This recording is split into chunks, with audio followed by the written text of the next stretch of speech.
bakit hindi pa rin natutuloy ang MRF Acquisition Program? Ayan ang tatalakayin natin ngayon sa video na ito. May dalawang pinagpipilian noon si Secretary Delfin Lorenzana. Una na ay ang F-16 Block 70 Viper.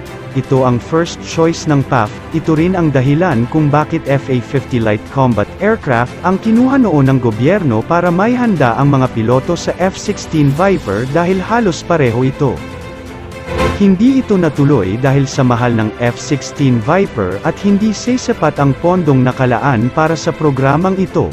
Ayon sa pakanya sa mahal nito 2 o 3 unit lamang makukuha kung sakali. Second choice naman ay ang JAS-39 Gripen CD variant, ito na sana ang kukunin ng PAF, dahil pasok ang budget para sa 12 unit o isang squadron, at mababa ang maintenance cost nito. Ngunit hindi pinalad ang PAF, dahil hindi sumang-ayon ang Swedish government na bentahan ang Pilipinas ng naturang fighter jet, dahil umano ito sa human rights violation nito.